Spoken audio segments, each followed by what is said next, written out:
নিতে হবে না, এদিকে নিস।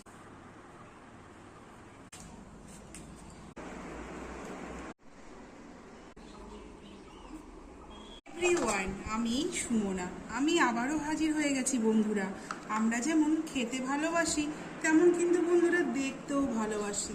তো বন্ধুরা, প্রথমেই আমি স্যালাড নিয়ে নিলাম, আর তার সাথে নিয়ে নিলাম কচুর লাল, আর তার সাথে নিলাম, দেখো এই যে আজকে হয়েছে শোল মাছের ঝোল, আর শোল মাছের ঝোলের পরে রয়েছে আমের চাটনি, আর এই যে টক দই। তো বন্ধুরা, আজকে গরম গরম সিম্পল একদম মেনুটা কেমন লাগলো?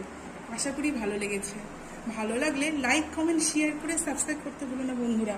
পাশে থেকে ধন্যবাদ, টাটা। আর বন্ধুরা, এখন তো মনে হচ্ছে যে ভাত, গরম ভাতেই জল ঢেলে খাই, মনে হচ্ছে তাই করে ফেলবো। তো চলো বন্ধুরা, আজকে টাটা, বাই বাই।